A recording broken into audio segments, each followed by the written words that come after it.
Welcome to the Millionaire Mentorship Podcast. We discuss real estate investing, entrepreneurship, and business to help you retire and become financially free. Make sure you share this podcast with someone who could benefit from it and leave us a 5-star review. It truly helps me out. This show will mentor you towards financial freedom. If I can do it, so can you. What's up, everybody? Today, I've got a very special guest, the founder of REI Call Center. And I am trying to get his name right, and it's a really cool name, and I'm going to screw it all the way up. It's Anton Zherelyev. I get it right? Okay, good. Zherelyev. Okay, perfect. Awesome. So Anton and I just want to let you know, give you a little bit of background about Anton before I let him introduce himself, but we recently reconnected. I had used his company before for calling. If you don't know, the best way, the absolute best way to sell is belly to belly. The second best way to sell is phone to ear. And I have been a cold caller since I was 21 years old. I'm 47 now. And the hardest part is dialing. And so we just hired Anton's company, REI Call Center. We're actually week 1 in. I'm super pleased with what they're doing. And I wanted to take some time and introduce you guys to him. So Anton, tell us about your story. Love it. Thank you so much for having me, Troy, by the way. I'm a huge fan. I've followed your journey for a long time. So I love what it is that you're doing, especially with your mastermind. And I absolutely love that you came back and joined the forces with us again. I know you worked with one of your clients before. So super excited to be here. Super grateful for having me on this show. But a quick backstory. I don't know where you want to take this podcast, so stop me at any time. Let's start with Mother Russia, brother. Russia. Sounds good. So I was born in, actually not in Mother Russia. I was born in a country called Uzbekistan. Not a lot of people know what that is, but it's a country of past Soviet Union. Long story short, I lived there first 6 years of my life when Soviet Union broke down. Not many people know about this, but when Soviet Union actually broke down in 1991, there was a lot of segregation. So if you were Russian, there was a lot of hate. It's like, go to your country kind of thing, because Uzbeks, like, everybody had their own kind of like proud moments at that time. Like Russians had their own proud moments, Kazakhs, because now they finally became independent countries. They were not run under the Soviet Union anymore. So we packed up and left. And just to let you know, we had businesses. My father had a meat business in Uzbekistan. We had apartments. We had fincas, well, I guess not fincas, like farms where we raised. That's where I grew up. I grew up on a farm with my dad raising rabbits, cows, pigs, like all this kind of stuff running around. I still remember that stuff, but we had to pack everything up just because there was so much segregation and move to Russia because we were Russian. And just to let you know, we literally sold everything. If I can just relate to some of your listeners, there's things in life that happen that you don't expect, but you just have to go through. And just to let you know, Troy, we sold our apartment for $2,000 furnished back then in 1994. Back in Uzbekistan, which was like pennies, man. It was like literally just giving it away just because we needed some money to go to Russia because it was so bad in terms of safety. And then we literally left our farm. Literally just like left everything and left because of the safety issues for the kids. And we moved to Russia. Moved to Russia, to a really small town in Yaroslavl. And again, we didn't have much money, so we lived, like I think I told you before we started recording, we moved into this room that I'm standing in right now recording this podcast, but it was 6 of us living on bunk beds. My grandma with her sister living there for the first couple of years before my parents got their feet, on the ground again in Russia. And we lived in Russia for 4 years. As soon as my parents started to become successful, we had an opportunity to take you back a little bit. My grandfather, when we moved to Russia, he moved to the United States. He had an opportunity to claim asylum and move to the United States because, again, of the safety issues. And as soon as my parents got their feet on the ground, we moved into a large house. We finally had our own bedroom. Boom, we pack up and just moved to the United States. My parents said, we're going to leave everything again just because we want to give our kids the opportunity to grow and become something in their life. So literally, we moved to the United States with about $60 in our pocket. Thank God we had our grandpa here. He helped us. But then again, we moved into a single room.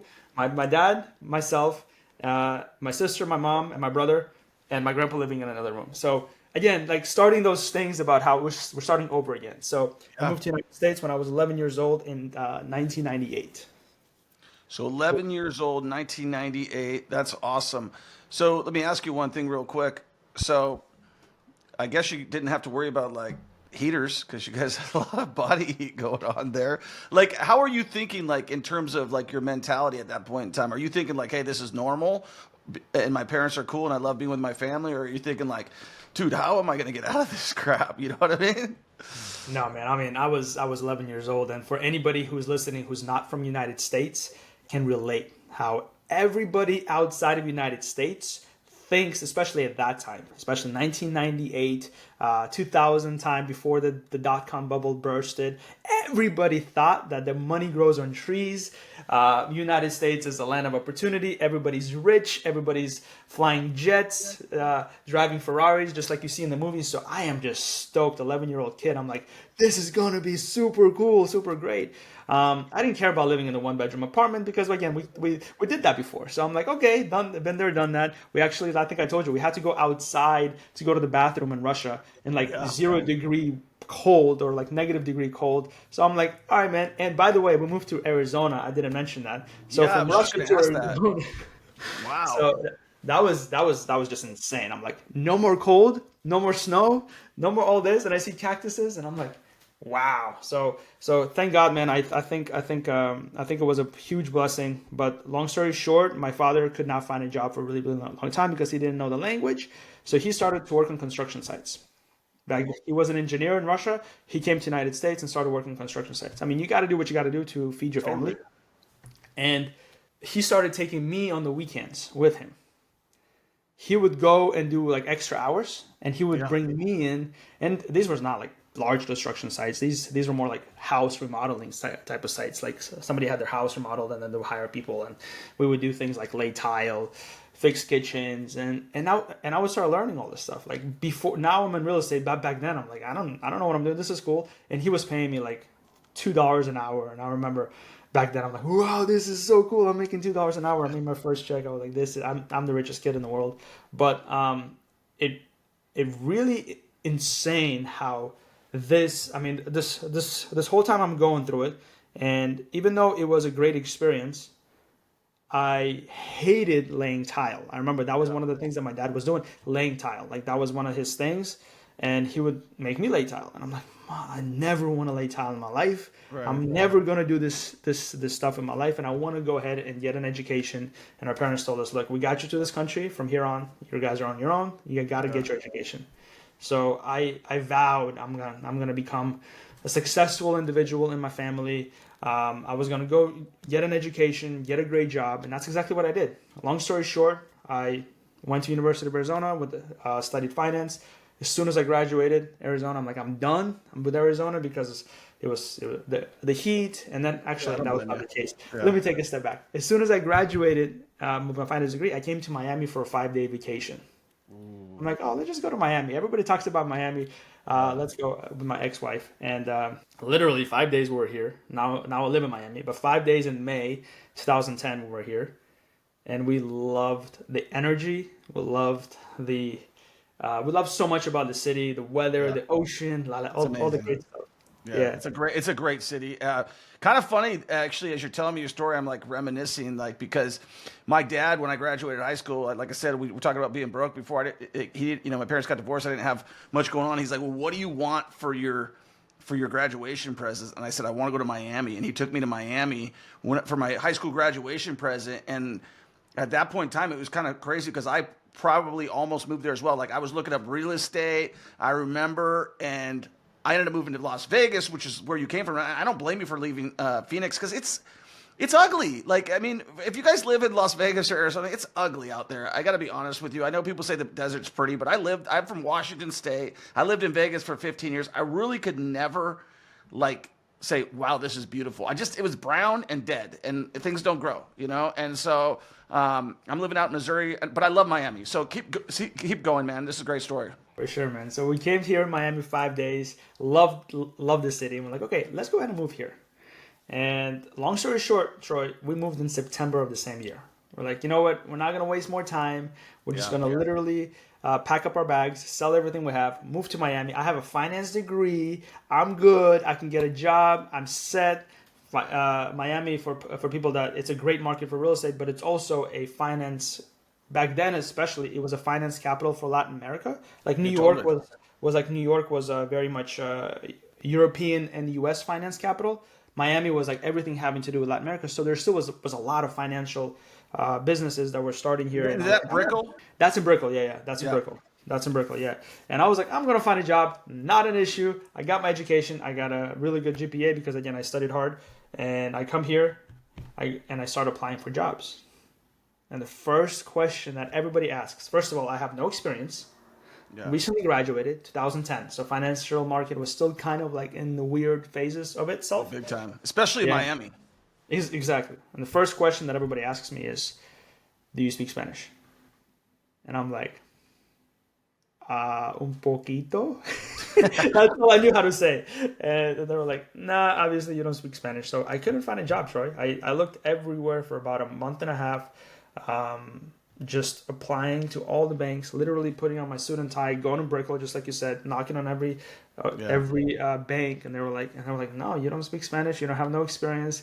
We're really not hiring right now.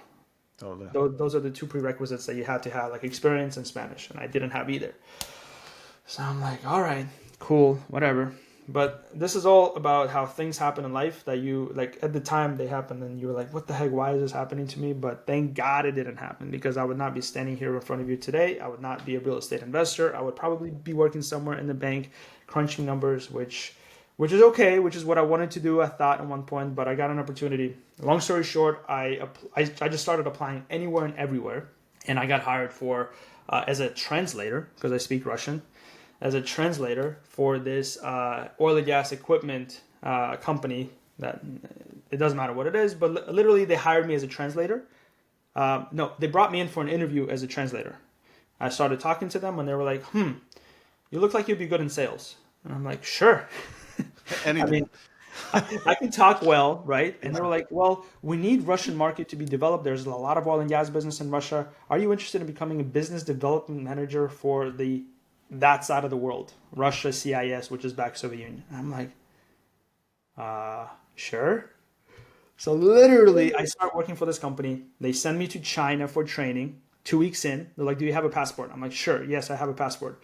They send me to China. I do 2-week training in China, come back to the United States, and they were like, here's the market, here's a budget, go.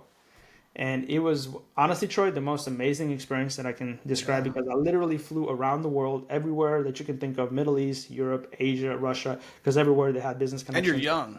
I'm young, man. I'm living a fucking dream. I live in Miami. I make pretty good money. I live in Brickell. I got a suit and tie, and I travel the world for free. And I'm like, this is awesome. I went and got my MBA. They paid for the MBA, so I'm like, okay, cool. This is awesome. Where'd you get I'm going to the corporate ladder that I wanted to always go to. The thing that I never really realized back at the time is that I never really saved anything. I was making money. I was spending money. I never invested into real estate. I never invested into, other than 401k that they offered. I'm like, and one of the reasons is because of knowledge and fear. Yeah. I had no knowledge about real estate. I was listening to like Bigger Pockets podcasts. I was following you guys. I was following like Ryan Pineda's back in the day as well. And I was learning, but I never had that, I guess, lack for a better word, courage to go into real estate. And because I was traveling the world. And then everybody knows COVID hit. COVID locked that up super quick. So I couldn't travel. I was sitting again in this office that I am in right now, making 2 Zoom calls a day. And I'm a very much like you, a go-getter. I always want to be on the move. I always want to be doing something. I never want to sit around and do nothing. Yeah. Like Troy, I remember I was sitting here, I'm like, what is this? I was still working. I had my W-2, but I could not travel for 6 months. Yeah. And then one day I remember I was coming back from the gym, and my girlfriend, now she's my fiance. Yeah. She's like, oh, all my friends are investing in real estate. Look at this girl. She just bought her own duplex and making all this money. And I'm like, okay. She's like, why don't we do that? I'm like, well, because we don't know anything. I mean, we don't know anything about real estate. Yeah. And but it kind of fired me up then, because she was comparing me to her friends. She's like, why don't we have any of that? And I'm like, yeah, they love doing that. Right. Yeah. But again, thank God to her. So COVID hit, and I literally started learning as much as I could about real estate. Long story short, I joined a mastermind. I always tell everybody that there's. Which one did you join? I joined Rat Race to Fi with Diego Corzo and Felipe Mejia back in the day. It's no longer around, but they Felipe, the way that I met Felipe was through Bigger Pockets. He was a host of Bigger Pockets Rookie podcast, and I was listening to him. So I joined his mastermind because I could kind of like, it's a rookie podcast. I kind of resonated with him. He called me. I was on his Instagram live one day, and I typed him like, "Hey brother, if you're ever in Miami, let me know. I'll buy you a beer." He's like, "Dude, text me after this call," and I did, and he calls me. I'm like, "Holy shit, believe it? What's up, man?" He's like, "Hey, I got this mastermind. Why don't you go ahead and join?" The same night I joined the mastermind. Nice. And Troy, they asked me about what it is that you want to do in real estate. I had zero clue, zero. I had no clue about what buy and hold, flipping was, any of that. Yeah. The only experience that I had is when I was 14 years old laying tile with my dad. Yeah. So I joined the mastermind, and they asked So you're me, 35 right now, if I did my math correctly. Are you about 35, 36, something like that? I am 37. Yeah, you're super close. 37 years Okay. old. Yeah, I was trying to do it like based on so you're 37. So you got started basically 4 years ago into this journey, which is pretty normal based on like, because I keep track of the people's ages that come in my program, and I've heard a lot of good things about Felipe. The other person I don't know, but I've heard Felipe is a really good guy. And the other thing I wanted to mention is that you're telling me is like, as you notice, the one thing, because I've been doing real estate for 25 years now, not aggressively since 2009, but for 25 years I've been active in it. And the one thing I've noticed about the internet is people don't last. So you really get to see, if you just hang around a little bit, you get to see who the real ones are, and you see that they crash and burn real quick. I'm only 3 years in to having an online presence. I'm 25 years into having a real estate presence. And I've seen a lot of people crash and burn already, like in this business. So that's what I'm definitely noticing for sure. Like anybody can go out there and like say, "Hey, I'm successful. Look at me." You know what I mean? And then it's hard. The internet business is hard. Absolutely, I agree 100%. And a lot of people put on, a facade of their experience. What I love about you is that you actually, you've been there, done that, got the T-shirt. And only now, after 25 years, you're starting your mentorship program, you're starting to mentor people. You're starting. I don't know if you started to mentor 3 years ago. But like you said, to go online, and that's how you add value. Well, I'm a slow guy in general. Like I'll just tell you. So you mentioned Ryan Pineda. He's a friend of mine, and he actually. So I was selling him my bullshit, like the stuff I wouldn't buy back in Las Vegas. Like the stuff that I wouldn't buy, I would sell to a couple guys. He was one of the guys I would sell to because I knew he'd pay more than other people. Like, you know what I mean? And I only had 2 or 3 guys. There was these guys from Israel and Ryan.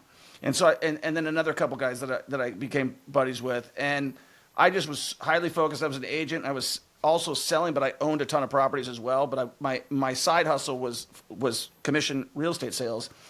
And me and a couple other guys were kind of hating on Pineda a little bit, like just being real with you. And I told Ryan the same thing. And I was like, why am I being that way? Because he was putting his checks out, this and that. And I'm old school where we don't show what we got. And so I said, I'm going to make an olive branch. I kind of like this guy a little bit. We're going to go out to lunch. So we go out to lunch. He knew who I was because I had a pretty good reputation in town. So we go out to lunch. I got to know him. I liked him. And then he invited me on his podcast. Like I was one of his first guys to come on my podcast, and he kind of told me about what he was doing on social media. So I really kind of followed his lead for the beginning of my social media career because I didn't know what the hell I was doing. And now I found my own way, right? But I would say that, Ryan was a big inspiration in terms of what he did. I did tell him, I said, I think you're doing too many things, But I think that, and that's just a young man's game. When you do that, you're just like, you're thinking you're invincible and stuff like that. So I know that he's probably learning a lot of lessons right now. I think he's a super good guy, and I think he's going to recover just well. But that is the one thing I think that, like, when you're talking to people online, and if you're listening right now to this, like, Anton's the real deal. Like, he just told you his story. Like, he's not like cutting this stuff like, because when there's a lot missing from the story, it's a fake story. Like when people are like, I did this, and I was a wholesaler, and all of a sudden I own 500 properties. It's like, no, it doesn't happen that way. Like you gotta grind it out, right? And so let's talk about your business. So you got it. Let's go into real estate. So you paid for this mentorship, and what do you start doing? Wholesaling or flipping? Wholesaling. Okay. So I don't know if if you're familiar with this guy named Gonzalo Corzo. He came on the mastermind as a guest. He used to own he still owns a wholesaling company in Jacksonville, but back then he was, I think, one of the most successful wholesalers in Jacksonville, or one of them, and he did $4 million in assignment fees. Nice. Which was like, blew my mind when he started talking about it. I'm like, what are you talking about? Yep. You can actually own, or you can actually make $4 million without ever owning a piece of real estate. And he's like, yeah, man, we're just wholesale. I'm like, brother, look, I literally after that mastermind call, I text Diego. I'm like, can you give me his phone number? It's actually Diego's brother. Can you give me his phone number? I just want to ask him a couple of questions. And he's like, bro, sure. So he sends me his phone number. Again, taking action, guys. I always tell everybody that the only difference between myself and anybody else out there is you have to take action. And just like you said, don't cut corners. I'm like, brother, you tell me, but I mean, show me how this is done. I'll give you a whole assignment fee on my first deal. You know how but I knew I wanted to take action. He's like, look, I don't want to go through all that. Meet me on Saturday at 7 a.m. We're going to have a Zoom call like this. I'll give you an hour of my time, and then you go from there. Sure, whatever. I'll be there. It's 7. I wake up at 6 in the morning. I do my workout. I do my push-ups. I'm super excited. I get on the call with him. I ask him all the questions that I can possibly think of. He gives me some pointers. He's already sitting in the office at 7 in the morning doing his calls in his office on Saturday. And I'm like, holy shit, this guy's a hustler. So I love that about him. Yeah. And he was like, yeah, man, so we do. I'm like, how do you find your deals? And I remember one of the biggest questions that was on my mind is like, how do you find these deals that you can then wholesale to investors? Yeah. Dude, we do cold calling. I'm like, what? He's like, yeah, we do. We just pick up the phone and start cold calling. And literally that's what I did. He said, hey, I pull a list from ListSource. Back then it was ListSource. Now it's a lot of other tools like PropStream and all that stuff. ListSource. We skip trace that list and then we start calling. Troy, literally that's what I started doing. Wow. I had my 9 to 5, and then I had my 5 to 9 coming home. And actually, to be honest with you, I had one simple goal. And to your listeners, don't overcomplicate this shit. Totally. I had one simple goal. I will come home I was home. I was disconnected from my W-2, and I'm going to make 25 connections with property owners. All I got to do is talk to 25 people. I don't know if they're going to tell me no. I don't care about all that. I had no scripts, Troy. I know you're a freaking killer closer. I looked up, the scripts online. So I just literally self-taught myself on how to make those calls. And to be honest with you, I was scared shitless to pick up this phone and have people yell at me and like, oh, get a real job, blah, blah, blah. Everything that you can hear about. Yeah. Long story short, I locked up my first deal. Nice. It took me about I think 4 months. Good. Lock up my first deal. I mean, yeah. So I was excited. $7,500 assignment fee. It was in Tampa, Florida. I was so excited, Troy. I got in my car and I drove to see the deal, which is like 4 hours. Got you. Yeah, man. That's you have to. I tell my guys all the time. It's like a rite of passage almost, right? Even if it was in freaking Tennessee, drive and go look at it, right? 4-hour drive one way. I go and take a look at that deal. Great. I sold it. I signed it. I was super excited. I FaceTimed Gonzalo, and he actually, to be honest with you, walked me through again the process of how to assign the deal, the contracts, all the stuff. So he did help me a lot, and I always give him a huge shout out. But I think that your listeners can also reach out to people like Troy, reach out to myself on Instagram. I love helping people, and I would love to answer your questions and kind of guide you through the whole process. Now, I'm not going to do the work for you. I'm not going to tell you that I'm going to just, expect you doing nothing and then coming to me for every little thing. I expect you to do the work. I expect you to put in the hours and learn. And I started cold calling. So literally that's what I did. I got my $7,500. Then what I do? Then I'm like, gee, listen, my guy, this is crazy. How do you do this? How many callers do you have? This is crazy. You do $4 million all through cold calling? And he's like, we hire cold callers. I'm like, what? He's like, we hire cold callers from overseas. Back then, Costa Rica, Jamaica had people. I'm like, dude, why didn't you tell me this from the get-go? And thank God he didn't tell me this from the get-go. You can't. Yeah, you got to start with. You got to learn it before you hire it out for sure. I 100% agree that you should at least try it and see how difficult it is and see how the time, the ROI on your time invested is just not there. That's why cold callers is what is a great investment for you to have somebody make 1,500 calls for you per day and send you those leads that then you can go ahead and start building relationships with. Because as you know, in this business, I know you're a really skilled closer, but for many listeners to know that it takes anywhere between 7 touches, 7 conversations on average. You could have a one call close, but on average, it takes about that 5-7 conversations before somebody builds enough trust in you and says, okay, let's go ahead and sign the agreement. Totally. So follow-up is huge. So that's why I'm like, bro, you kidding me? So I started hiring cold callers. Long story short, Troy, the business REI started because I'm hiring cold callers. Now cold callers are doing my my thing. I'm on social talking about how I'm hiring cold callers. I come in on the mastermind with Felipe and I talk about how I hire cold callers for my wholesaling business. And then people start reaching out to me. Hey, Anton, can you find me a cold caller? Can you find me a cold caller? I'm like, sure, whatever.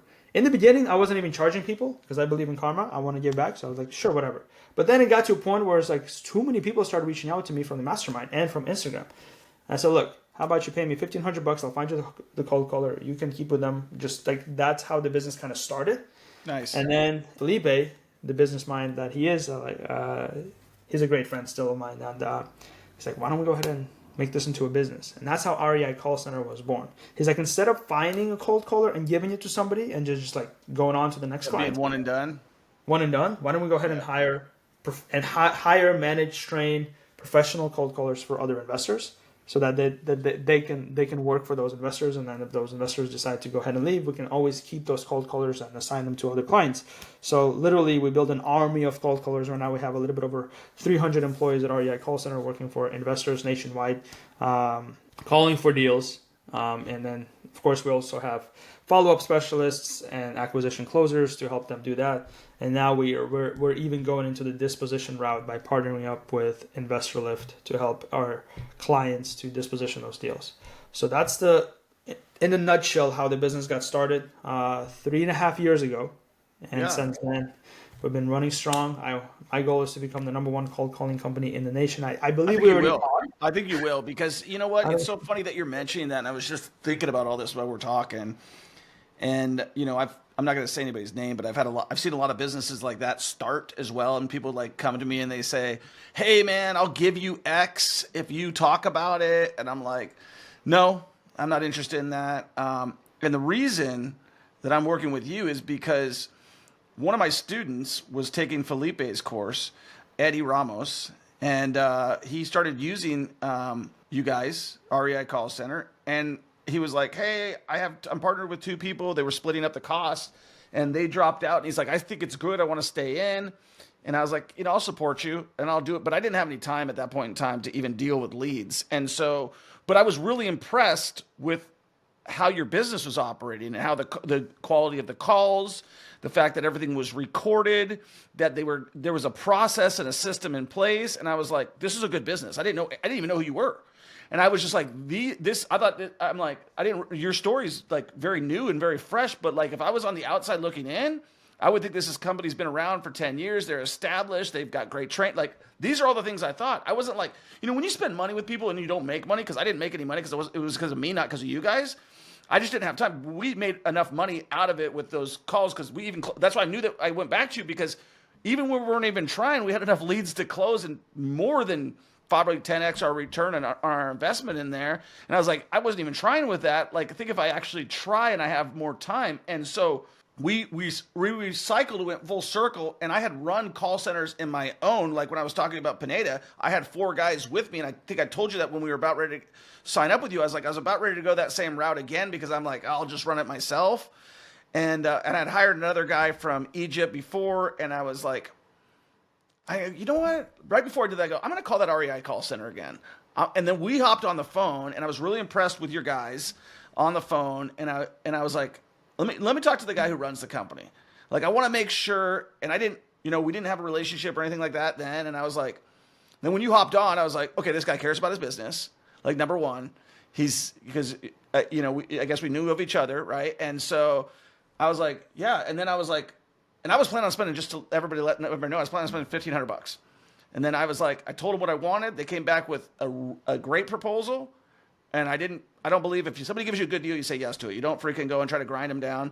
I spent way more money, 3.5 times that amount of money with these guys. We're started this week. There's leads coming in like crazy. And it's like, oh, wow. I mean, but I wanted to backwards a little bit. And this is what I'm going to tell everybody, no matter if you're hiring REI Call Center and Anton doesn't want me to say this, or if you're brand new in the business, you have to get on the phones first. Like, if you're going to hire someone to do cold calling, the reason that it makes sense for me to is the hardest thing is the dialing, and that just wears you out, right? Like, but you got to know how to talk to people. You got to know how to close and talk to people. And I would say if you spend a month making phone calls and you're like, okay, I've got that down, like, then hire somebody else to do it. But you can't hire out everything. Like people will say, oh, I'm going to get a website to do this. I'm going to get AI to do this. I'm going to get Coke. No, you actually have to learn the skill. And I think that's the most important thing. So REI Call Center, you've grown it to 300 cold callers. Tell me about the business overall. Like where are you at right now? Where are you trying to go? Anton. First of all, I love what you just said about getting in the business yourself first, getting your feet wet. I encourage your listeners, whoever's listening to this, even if you just want to go ahead and pull up for sale by owners. Like you don't have to go get a dialer, no skip tracing, none of that. Pull up for sale by owners and start calling them so that you can get at least a conversation of how those things go. Those are going to be probably the most welcoming conversations, but you still have to go into the whole thing, building rapport, negotiating. So yes, I 100% agree. I actually would love, because clients like yourself, they stay longer, they succeed. People that come in here and expect, just like you said, to have a magic wand waved and make millions of dollars just by sitting there. Yeah. You still have to do the work. You still have to do the follow-up. You still have to understand how the whole deal process works. So yes, 100%. I actually love that you said that, and I agree 100% there. Now, in terms of where REI Call Center is, you said a little bit about my team. I want to go ahead and first of all say, to make sure that everybody understands that this is not Anton. This is my team. I literally always say thank you to my team members, because how passionate they are about it, how they feel like it is their own company, and you can tell. I don't know if you as a client can tell how. That's why I'm with you, bro. I will tell you. Let me get there's Z and Z. I'm just gonna call him, because there's Ziad, and then there's Zach, right? Which his name is different, but he goes by Zach Foster, and they care 100%. I could tell it from the get-go that they care. They see it as an opportunity for them to grow with the company. They respect the shit out of you. All of that was evident on the first call that I got on. And then when I made a request, they didn't shut me down and be like, no, I'm the decision maker. I've got this big ego here. They were like, let me see what I can do. And 100%. That's why I'm with you. I feel like you are building a good family feeling environment. The culture is good in that. I can feel it. You know what I mean? I felt it on the phone call. So 100%. I love that, man. Yeah. And again, all to my people. I really want to say that I'm super, super, super, super grateful to have phenomenal individuals around me. And it's not Anton. It's not my business partner, Adam. It's the people. And yes, I am the visionary pushing this ship forward. But at the end of the day, it is definitely them. And to whoever is listening, in terms of your team, everybody who is successful will tell you that you cannot do this on your own. You have to build a team around yourself, whether you hire this team out that cares about your business as much as you do, or you find somebody locally. But I think that's a huge point here, that no matter what your vision is, no matter what you want to get, if you don't have the right people, like Jim Collins says, on the bus to help you get there, it's going to take you a lot longer to get there.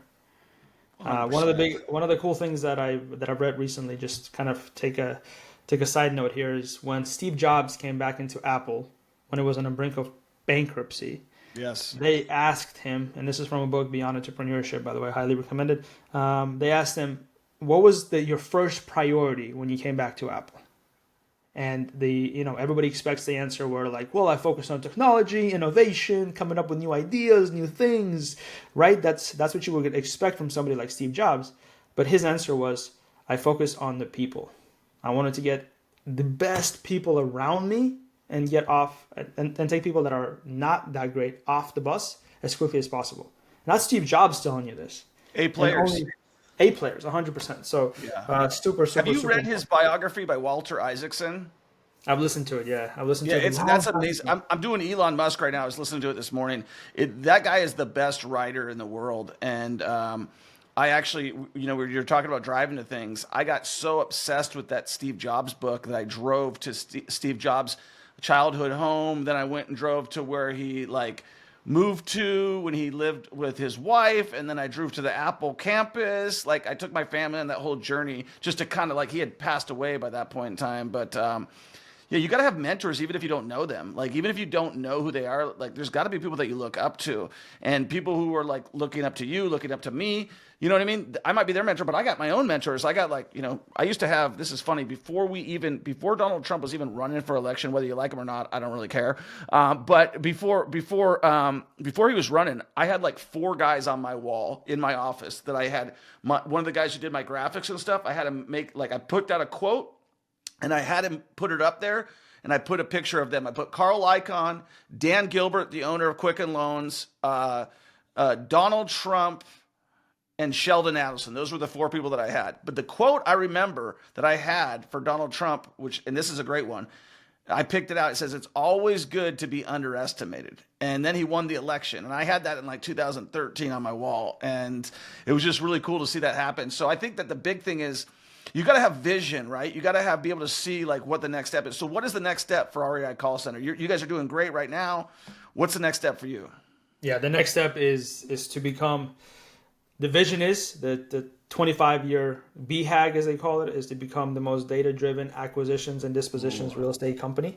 I really want us to be data-driven as much as possible on the areas that we call on. Maybe we're not just going to go ahead and call on. I do want to become a lead generation provider for real estate businesses, and to be as much data driven as possible from getting the leads to acquiring the property and putting it under contract to dispositioning it later on. So that's the 25-year goal of REI, is where I want us to be that powerhouse of, if you want to acquire property, you would go to REI. If you want to disposition the property as well.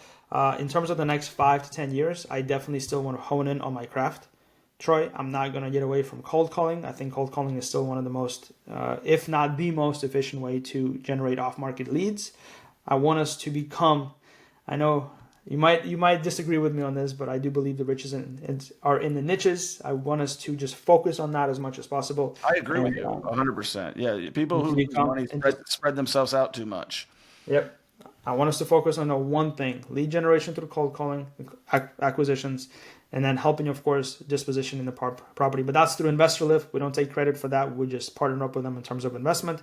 But from our side, it may come for you the way you're going with data. I mean, I think that there's a lot of cycles. Investor Lift has got a decent model. I don't know. Sometimes, I know Robert very well, and I'm not throwing shade on anybody, but I do think that the models have to change sometimes. And sometimes if you're slow to adapt, and I don't know how fast they're adapting, like I am very impressed with Deal Machine. Like the guys who run Deal Machine, they're like you, and I think that anybody who owns an investment company who's interested in real estate, that's who I want to work with. And I know Robert started with wholesaling and that whole thing, but I believe that there's going to be a lot of that stuff getting broken up. Especially, you mentioned about data driven. I wanted to add something to that I think that might help you. That just kind of clicked in my brain. The data is great. And Tesla, because I'm reading this book right now, is like one of the biggest data collection companies in the world. But what Elon did with his engineers to bring it to the next level, because they were just using data and stop signs and all this stuff to do with the free driving. But then what he did is he used the cameras to record the human behavior. I think if you got into the human behavior of why people lose their houses, like with their credit and all of that stuff, like if you take the data and you add to it, like, because we know that, like, okay, the most people who are going to sell their house, it's a pretty much a traumatic event. They're either pre-foreclosures, divorce situations, but prior to that, there might be the gambling or the late on bills or the drinking problem or all the other stuff that is the precursor to that data. Like it's the because it's the divorce, but what happened because of the divorce? It's the infidelity, it's the this, it's the that, it's the other thing. And I think if you drive into the human behavior side of things, then you're really going to take it to the next level. I'm taking notes here, man. This is cool. I've never heard that perspective, but that's awesome. I love that. I'm definitely going to think about how we can make that happen and how we can start applying. Well, do you think about this? Like, okay, one of the biggest things that has worked well for me is like I focused on 2 niches in Las Vegas because it was too hard to call everybody. So I focused on people who were behind on taxes and people who were losing their house to pre-foreclosures. Those are my 2 things. But pre-foreclosures, generally, it would usually be because it wasn't because the guy lost his job, usually because somebody has a job is going to go find a job. It usually was like a substance abuse issue, or it was, a divorce, and why was there a divorce? Alcohol. You know what I mean? I think if you got into figured out what makes people do those types of things, then you're going to really hone it in. And then the code enforcement, what happens first there? And then if you go to the credit drops before the house is the last thing to go, right? Because people are going to hold on to their houses with everything. But if you jump them to where they stop making their credit card payment on this, and then you're ahead of that, right? You don't know if you focus on people who have, they're starting to miss their payments on their credit card or their HOA or the this or the that, then the house is about ready to drop, right? Because it's going to happen. I mean, you're catching it before it happens, right? 100%, yeah. People that are already in collections, maybe even for their credit cards or whatever. Yeah, this is cool. This is awesome perspective to look at it. And you got this from the book on Elon Musk? I still haven't checked out the new one. Yeah, it's a great book. Walter Isaacson, I think, is probably one of the best authors out there. We're talking books. I'm going to give you another one that I really, really love, and this is probably my favorite book of all time. And it's not a book about how to do it. I've got a lot of those that I really enjoy. Like the Rich Dad, the Poor Dad, all that stuff. But I like inspirational books, and there is one that people do not really know about that actually one of my attorneys turned me on to.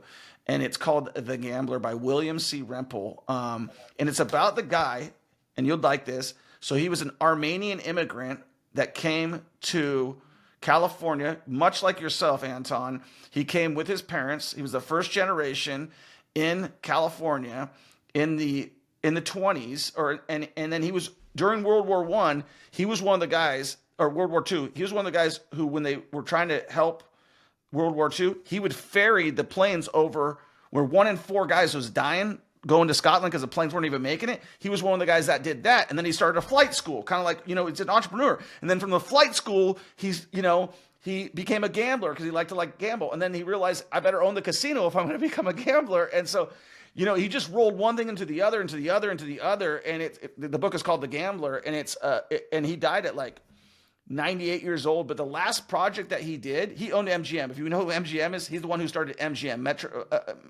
And how he started MGM was he bought the MGM, which was a film production studio, and then turned it into a casino. So the first MGM had it's a fucking awesome story. It is such a good story. And is The Gambler by who? William C. Rempel. William, because I'm ordering it right now. Yeah, it's one. Really cool. I would get it on Audible. Don't even order it because the story's so damn good. Just listen to it on Audible because it's one of those stories that you're going to want to listen to over and over again. And I know how books, when we order them, they sit on our shelves and stuff like that. Since you like to listen to like I do, I've never read it. I've literally listened to it 100 times. My wife, I can recite the book. I can tell you everything. It's like a movie, it's such a great story. So definitely 100%. And shout out William C. Rempel. I tried to get him to actually help with me with my first book, and I'm going to have him help me with my second one. So, because I already got the first one done. So I cold called him as an author. He's an LA Times reporter. I really enjoyed the book that much. So I cold called him and said, hey man. Awesome. What's the name of your first book? Millionaire Mentorship. Millionaire Mentorship. Yeah. Is it on Audible as well or no? I need to do that. It's not. No, I have been lazy about that. I will tell you. Man, come on. I know. You know what? This is what I figured. I'm finishing up my second book right now, and once I finish my second book, I'll record them both. But I just haven't wanted to do the Audible. What's the second one going to be on? The second one. So the first one is just about when I first wrote it. I literally, Anton, I took my phone and I just dictated it, and then I went and had our babysitter at the time, who was also a writer. I had her go and write it into English. And then I had my dad clean it up. And then they brought it back to me. This took 6 months. And it was like a recipe for how to be successful. I'm with no stories. And so then I rewrote it myself and added all the stories in with deals and this and that. And so it's really, and I'm not trying to toot my own horn, but the reviews say that and it's still selling. I don't promote it at all. But, it's really a recipe to how to make money in real estate. Because I read a lot of books about how to do that, and nobody ever tells you how. They just talk about what you should do and this and that. But it's a recipe. It tells you subject twos, all the ways that I was able to be successful. Love that, man. I'm gonna order it on Amazon. Don't worry about it. I'll send you a copy, brother. Sign it? Can you sign it? Yeah, absolutely. I got it in Spanish as well. No way. Okay. Yeah. Okay. If you So if you want to send one from my fiance, I will she definitely do that. Absolutely.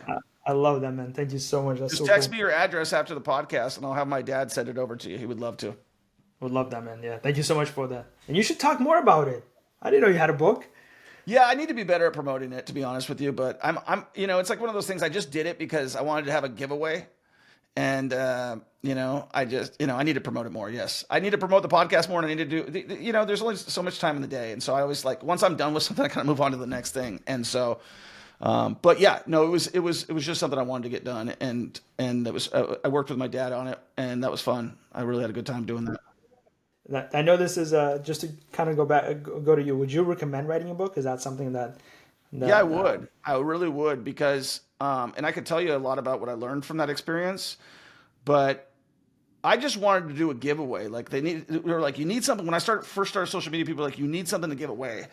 And I just didn't want to give a bunch of bullshit. Like, oh, here's this document or here's this like cold calling script or here's this or that. I was like, so I'm like, I'm just going to write my book. And once I wrote it, I was like, okay, that's a good real estate book, but my life is just not about real estate. I actually am pretty good about business and all these other things. And so the next one I'm just going to be called like, I don't know what I'm going to call it yet, but I started it in November of last year and I really put it on pause. And then I'm like, once I get to where I want, once I get caught up with all my other stuff, I'm going to go back. But writing is feverish, right? Like you have to be in the mood to write.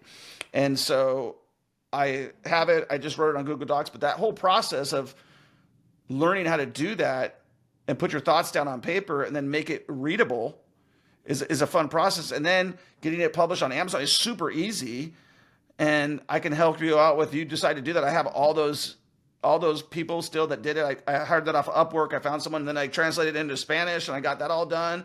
And so it was something that I wanted to do. Super cool, man. That's awesome. Yeah. One day in the future, I would love to maybe write a book, but yeah. Call it The Art of Cold Calling. The Art of Cold Calling. You know what I mean? All these ideas, man. All these ideas. I love this. Maybe I'll do a chapter, The Art of Cold Calling or something like that, and I'll give a shout out to you. There you go. Because I think it's cool. Right. Okay. So the big thing that you're trying to do is you want to become you want to have top of mind awareness in the industry. You want to be when people think cold calling, you want them to think REI call center. You want to be the Kleenex standard of cold calling, essentially. So how do you do that? Like, where are you at in that journey of learning how to be a businessman? Because it's tough. Business is tough, right? That's a great question, by the way. And not many people ask that question. And I'm going to be 100% honest and say that it is definitely much tougher than it looks. There's so much intricacies in running a business, especially working with people, your employees and your clients. It's every single day there is a fire that you have to put out, and you definitely don't want to go ahead and ignore the house fire and not focus on the dumpster fires. So you really want to. So there's so many things that go on in the world of business that is necessary to. One of the best books that I've read was 10x is easier than 2x. I don't know if you've ever read that one, but that book specifically made me focus so much on the business, trying to work on the business, become the next version, 2.0 version of Anton, 3.0 version of Anton, in terms of becoming a better leader.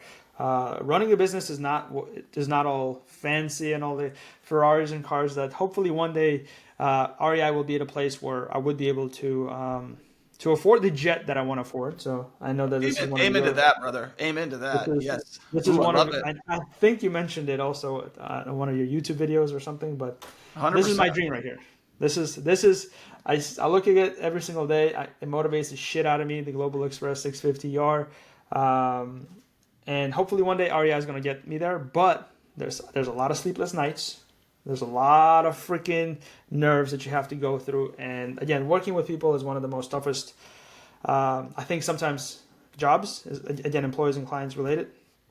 And every freaking day there's something that comes up and like, why this? How the heck can this happen? And I can give you a lot of examples. But at the end of the day, I just want to say for anybody who's listening and wants to start their own business, it's tough, especially in the first 3 years. This is our fourth year, and it is going to test you. But you have to be all in. You have to be passionate about it. And I know people use that word a lot, but you have to be all in. You cannot dangle with it and say, hopefully this is going to work. No, this is going to work, and I'm going to do everything possible to make this work. And you're going to be tested. I don't know if you guys ever seen that video of Elon Musk talk about how he works 18, 20 hours a day, and he's like, this is painful. Like, my head hurts. My heart hurts. Yeah. But I know I have to do this because if not, Tesla is not going to succeed. So everybody sees the wins, the Cybertrucks. Elon Musk is now the richest person, but nobody looks at all the grind that it takes to go through business. And sometimes I look at myself and I'm like, shit, is this even worth it? And then I look back, and then I think back about how Elon Musk, Richard Branson, all those guys that I really, really look up to. I'm like, they went through it. I'm gonna go through it. And well, just to echo that sentiment, like if I wanted my life to be easy right now, I'd get rid of all my employees, and I have enough real estate to not work, but I don't have enough real estate to have a jet. You know what I mean? And so my journey, I'm going to add some wisdom that I have learned recently. And I think what happens when you're talking about like how business is tough is you got to realize all your failures, like your personal failures, because your business reflects your personal failures. And one thing I've noticed about myself is I need to become a better leader. Like you might be a great entrepreneur yourself, a great solopreneur, but once you start hiring people and you realize that not everybody else has your same vision and not everybody else wants to do what you want to do, you have to get them to believe in who you are, and that goes back to buying into who they are, right? And the greatest leaders, like Elon Musk, we're talking a lot about him, and I really love the guy a lot, but right before he took over Twitter, he gutted Twitter because he was like, this is like the wrong environment, and he brought in his loyalists. And why are those guys loyal to him? Because they know who he is and they respect his character, just like your people. They respect his character and they respect who he is, and they don't want to be, but they know whatever he's doing, he's going to do. And you have to get rid of those people who are not those types of people. You got to have the A players. That's why Steve Jobs talked about you, because if you don't, and that goes into what's the mission, right? What is the company's mission? What is the goal? Because if Anton and Troy's goal is just to get them a jet, it's like, well, what is that person's goal who's helping you get that jet, right? And that's us getting into our vision. So 1,000%. And to add to what you just said, it's super important to understand the goals and the mission and the vision of your employees as well. Yeah. To understand what do they want to achieve. 100%. What do they come in to work for? And you got to dig into it as a leader. I'm learning that recently, how it's super important to ask your employees about where do they want to be in the next 5-10 years? How much money they want to earn? Where do they want to live? What does their family look like? And then what you do with this is you make your vision around that as well to motivate the shit out of them.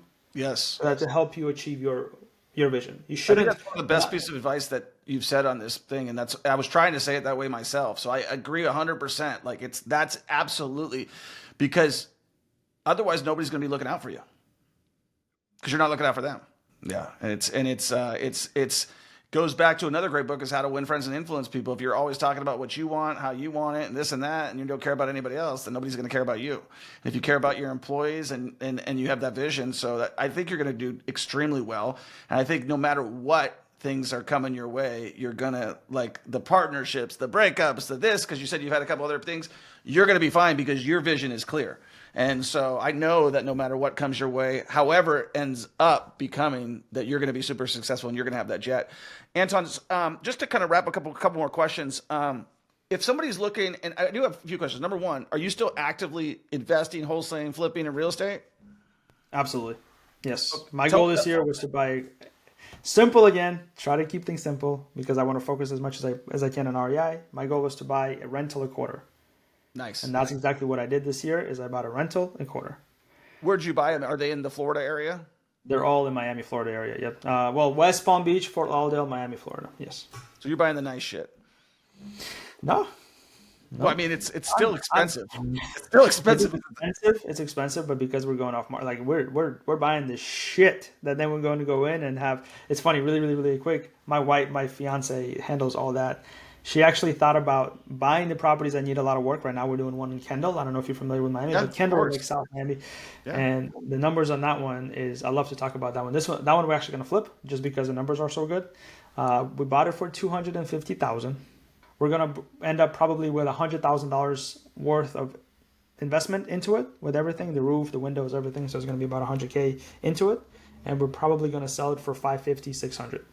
Perfect. I love that, man. It's better than So what that you know. was like, I think for the rental for you and I know you're going to be moving to Colombia pretty soon, and we didn't even get to that, but I think for you using your REI call center to get an SBA loan and buy like a freaking business in Miami is the way to go, because that SBA loan is 10% down.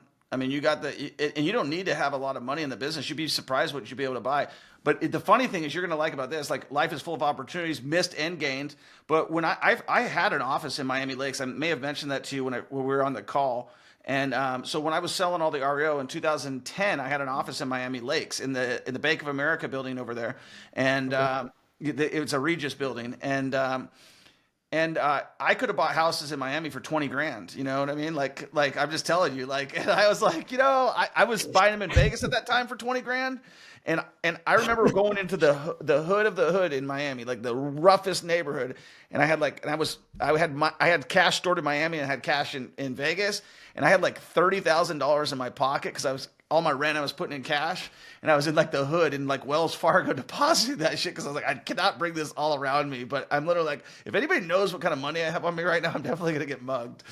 But yeah, I think I told you I'm building my house in Naples right now. We were gonna build a house I was gonna move to Miami. Like, I was like dead set on moving to Miami, but as I have kids, I'm like, you know what, Naples is a little bit better. I'm only an hour and a half away from Miami, or an hour and 45, whatever it is. I think Miami is one of the coolest places on earth. In fact, one of my other favorite books is a guy who designed all that Art Deco, which is a guy named Morris Lapidus, which is, his book is called Too Much Is Not Enough. And that's the whole part of Miami. There's a lot of great people there. Like, Trump lives down there now. Stephen Ross is another one of my big heroes. He's a big developer down in Miami. Miami is cool. And when I first went down to Miami, you may not even remember this, but during the foreclosure crisis, Anton, Miami got fucking crushed. I mean, every one of those skyscrapers that are now selling for like $1 million was selling for 30 grand. Like, all of that stuff down there was empty cranes everywhere, like, just like a apocalypse. Me and my dad actually did parasailing down there when like all the cranes were up there not getting done. So there's going to be plenty more of those opportunities and stuff like that. But I think Miami's a fantastic area. I think you should definitely continue to invest there. I don't see that market going anywhere in the short. It may go down in the short term, but I think that it'll continue. It's a great cultural hub, as you mentioned, finance. The reason I chose Naples is because Miami was close, and I was like, I want to be within 5 airports, and there's like, I can fly to anywhere from Miami. I can fly anywhere direct right out of Miami, as you know. I mean, how long is it going to take? So tell me about moving to Medellin. Yes, sir. Yeah. So we're moving to Colombia, Medellin, Colombia in January. So right now is December 7th. We're recording this, and January 15th is the goal to be living there. The reason why we're moving there is because my fiance is pregnant. We're expecting our first kid, and we don't have any family here. We don't have any help, and I kind of want to, not kind of, I really want to open an office for REI Call Center also in Colombia, because that's where we started. We started in Latin America, Colombia, Costa Rica, Venezuela, and then we went to Egypt. And now I want to go back to Colombia.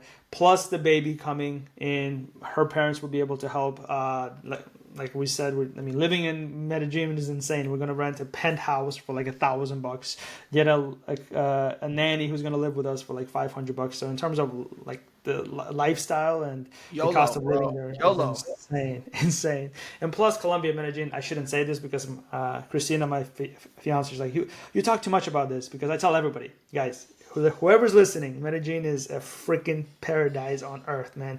It's on the equator. It never changes the weather. You're like in the mountains. It's phenomenal. Food, people, quality of life, cost of living. So I'm going to be going back and forth between Miami and Medellin. How long is that flight? 3-hour flight, man. It's closer for me to go to Medellin than it is to see my family in Phoenix from Miami. Yeah. So. You better get them over. And what's the deal with that? Are you going to plan on moving them out somewhere, or are they stuck in Phoenix? No. I mean, Arizona and the desert is, you either love it or you hate it. And I was one of the people that actually hated it. I couldn't do it. My sister loves it. My brother's there who loves it. My mom's there who loves it.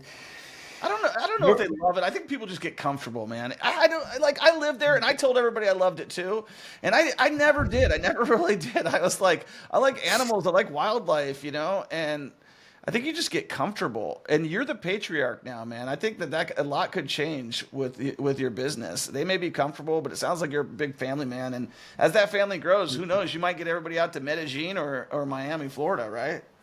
I've been trying to Miami, and they all visited, and yeah, but you're right. It's comfort. It's there. They say they like the dry heat. I don't know. I couldn't do the dry heat myself, but whatever. Regarding the weather, but Medellin, yeah, one day. They all been there except my brother, and they love it. They love it. They love it. So they're definitely gonna go out there and visit. I plan on living at least for the first 2 to 3 years of my kid's life. I think we talked about this before we started recording. Yeah. I really want him to experience the living of outside of the United States first, and then come here and understand how much opportunity there is really in this country that people take for granted because they are born with, hey, this is the way it is. No, it's not the way it is. Yeah. It is the way it is here, but it's not the way it is in most of the world, including Russia. So I think I want to give my kid that opportunity to see other side of the world, and then to come here and say, holy shit, there's actually a lot of opportunity here, and take that opportunity and run with it.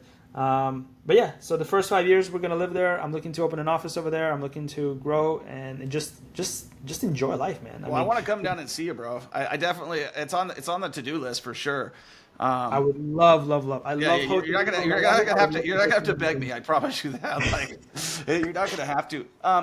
Anton, if people were trying to follow your journey, follow your story, where do they find you?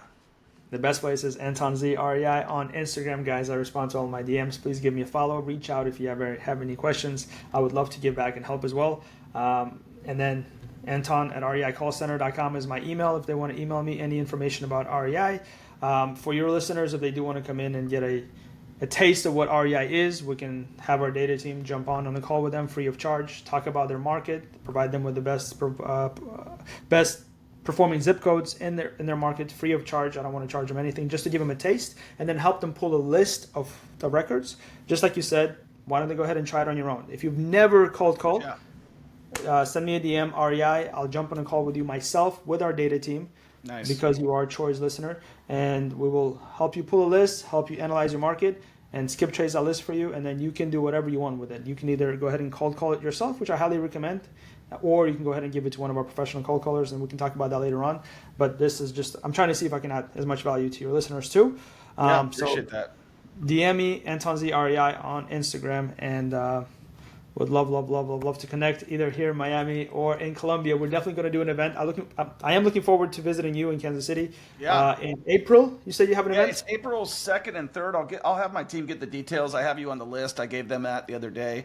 The other thing we mentioned, you were kind of texting me with me the other day, and I'll throw it out here now, is Anton was talking about working on some sort of a promotion together, and I was like, yeah, I'm down. And I was like, let's use the things that show us off both well, which is like, you're great at calling, I can close, and then I can do that. So I believe we're going to try to do a masterclass at least one time and see how it goes, where he basically tees up the calls, I close them, show people how to make money, and it'll be like a live free training, and maybe we're both on the phones together. We can see like which ego is bigger, right? Like who can close more deals. I don't know. It'll be fun. Like everybody wins. Everybody wins when you compete, right? Like that's the way I see it. When you compete, everybody wins, and as long as you don't have an ego about it. But I think that your heart's big. I think that if you're looking for somebody, if you're a seasoned investor and you're listening to us right now and you're like, man, I'm looking to outsource my cold calling, or I'm looking for a new marketing channel, ditch the direct mail, ditch the SMS. It's dead.